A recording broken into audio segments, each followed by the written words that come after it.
સુરતના સચિન વિસ્તારમાં ભીષણ આગ લાગી। હોજીવાલા કમ્પાઉન્ડમાં ભીષણ આગ લાગી। કેમિકલ કંપનીમાં આગ લાગતા દોડધામ મચી। આગની ઘટનામાં બ્લાસ્ટ થતા ગભરાટનો માહોલ। 30થી વધુ વિસ્ફોટ થયા હોવાની માહિતી। આગની ઘટનામાં કોઈ જાનહાનિ નથી થઈ। હોજીવાલા કમ્પાઉન્ડમાં આ ભીષણ આગ લાગી હોવાની ઘટના બની છે। કેમિકલ કંપની હતી જ્યાં આગ લાગતા દોડધામ મચી ગઈ। એક પછી એક બ્લાસ્ટ પણ થયા। 30થી વધુ વિસ્ફોટ થતા લોકોમાં ભયનો માહોલ। આ વિશે વધુ માહિતી આપવા સુરતથી અમારા સંવાદદાતા જોડાઈ ચૂક્યા છે ફોન લાઈન પર। ક્યારે કઈ રીતે આગ લાગી છે, શું વધુ માહિતી મળી રહી છે આગને લઈને?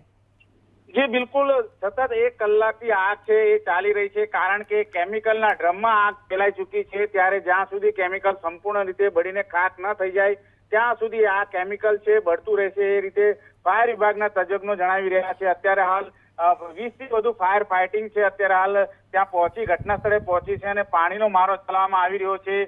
શરૂઆતમાં માહિતી મળી રહી છે તે મુજબ પ્લાયવુડ હોય છે એમાં આગ લાગી હતી।